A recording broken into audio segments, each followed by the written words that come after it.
Two brothers, one kingdom. One chose power, one chose people. Only one survived. The kingdom of Asante had been ruled by King Mensa for 40 years. He was not a perfect king, but he was a good one.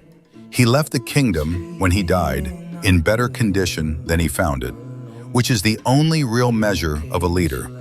He had two sons, Kofi, the elder, 35, broad, loud, confident, in the way of men who have never been told no, and Igbo, the younger, 32, quieter, thinner, with eyes that watched more than his mouth spoke. The king left no will, no designated heir. The elders assembled to decide.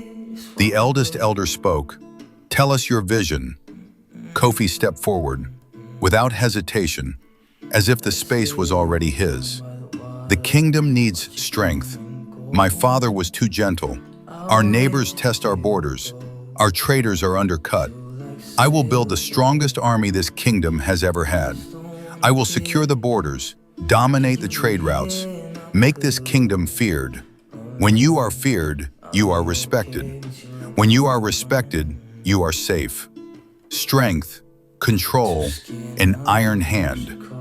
Then Igbo stepped forward, quieter, as if not sure the space was his, but stepping into it anyway. "The kingdom needs the people. Everything my brother described, the army, the routes, the borders, all of it comes from the people.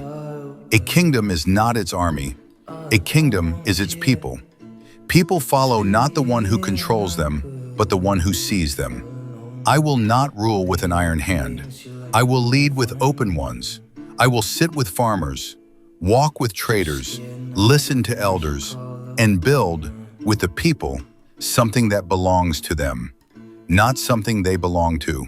Service, listening, building, together, even if it costs me everything." The elders decided, Kofi will be king. Kofi smiled, the smile of a man who expected this. Igbo nodded, once, slowly. After the ceremony, Igbo came to his brother privately. "Congratulations. I ask only one thing. Listen to the people, not just the ones in the palace, the ones in the fields, in the market. They are the kingdom, not the throne." Kofi looked at him with affection and dismissal. "I will keep that in mind," he said. He did not. Kofi moved quickly, doubled the army budget, renegotiated trade agreements, secured border disputes. By the end of year one, neighboring kingdoms were cautious. By the world's measurements, Kofi was doing well. But the problems began quietly. The army was expensive. Farm taxes went up. 15%.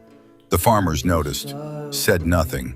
The trade renegotiations looked strong, but Kofi had won on price and lost on relationship.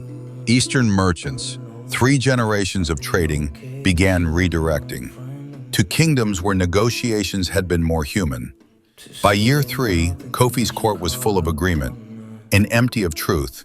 His decisions, made without truth, were getting worse, incrementally, expensively, and the people were getting quieter, in the way people go quiet when speaking is dangerous. Meanwhile, Ebo had been given a small district, the western edge, worst soil, fewest resources, a consolation appointment. Ebo moved there, without complaint, and began with questions. Every farm, every household, every market stall. What do you need? What is not working? And then, what no official had done before, he acted on the answers.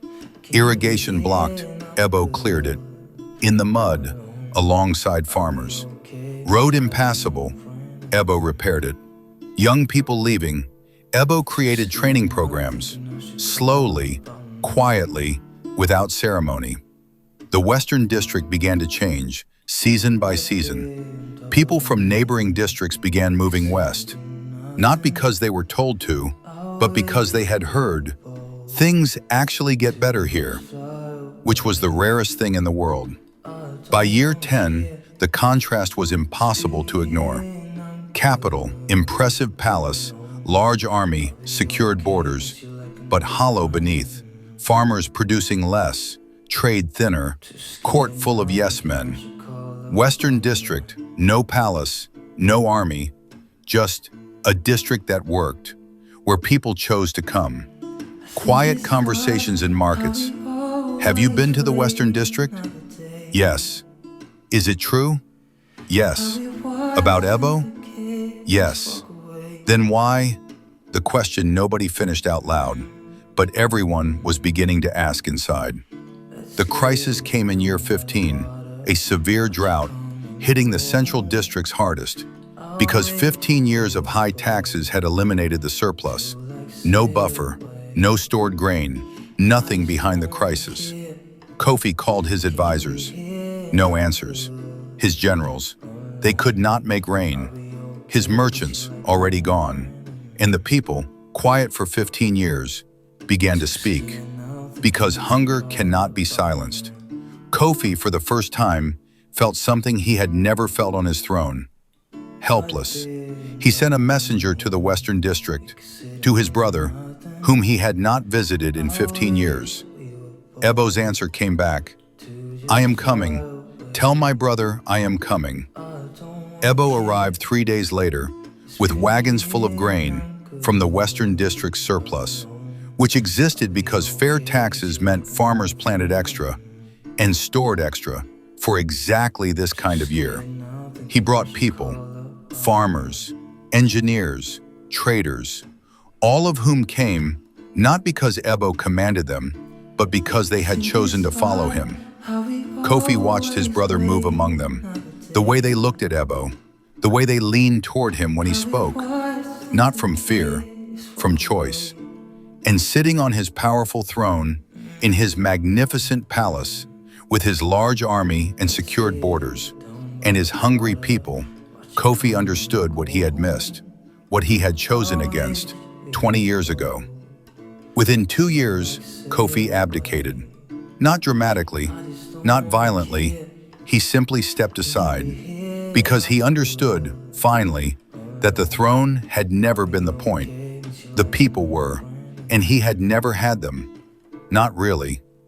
Ebo became king, not because he had fought for it, but because the people, the real power, had chosen him. Finally, officially, as they had chosen him in their hearts for 20 years.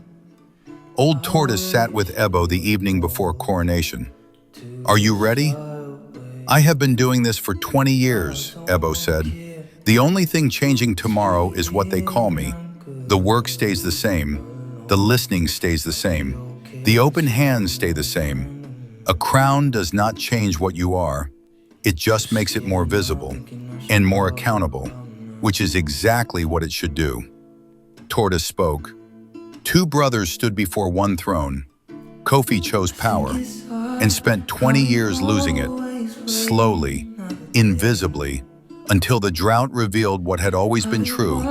He had never really had it, because power that is taken is always borrowed. It belongs to whoever gave it, and they will take it back when they are ready. Ebo chose people and spent 20 years building something, slowly, invisibly, until the drought revealed what had always been true. He had always had it, because power that is given is never borrowed. It belongs to you, because the people have decided. And people who have decided do not undecide, not easily, not without reason. Power that is taken always falls. Power that is given always stands. Whatever you lead today, a business, a family, a team, ask yourself, are you leading with an iron hand or with open ones? Are you taking or serving? Because the greatest power in any kingdom is not the one who sits highest. It is the one whose absence would be felt most by the most people. Be that person. Power that is taken always falls. Power that is given always stands. Subscribe to Africa Untold, where every story carries a lesson. Stay wise, stay strong. Africa Untold.